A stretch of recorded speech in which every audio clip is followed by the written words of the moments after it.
Hello，大家好啊！今日係2026年2月12號，我係 Anna。喺旺角經過呢間小店，超多人排隊。老闆話係賣慢煮雞嘅，慢煮牛試得多啦，雞未試過，所以試下。請大家 like、comment、share， 同記得 subscribe 我 channel 啊 ！Let's go！ 就係位於通菜街嘅全日雞實驗所，已經8點鐘啦，都好爆場。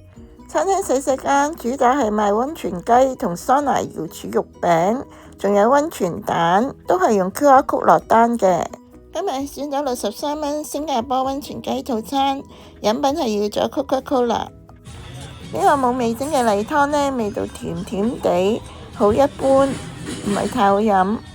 醬油小黃瓜呢就好香脆嘅，三色嘅黑醬油、辣醬同薑蓉都正常。呢個慢煮嘅雞肉呢，肉質都好鮮嫩，又有雞味，煮得呢唔錯嘅，味道調介得都好好，又唔會太鹹。慢煮嘅技術呢都係唔錯嘅，除咗烹調慢煮牛之外呢，烹調雞呢都係相當適合。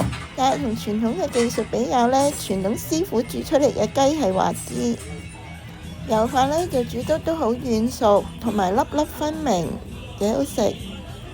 63蚊嘅溫泉雞套餐呢，性價比高，味道都唔錯。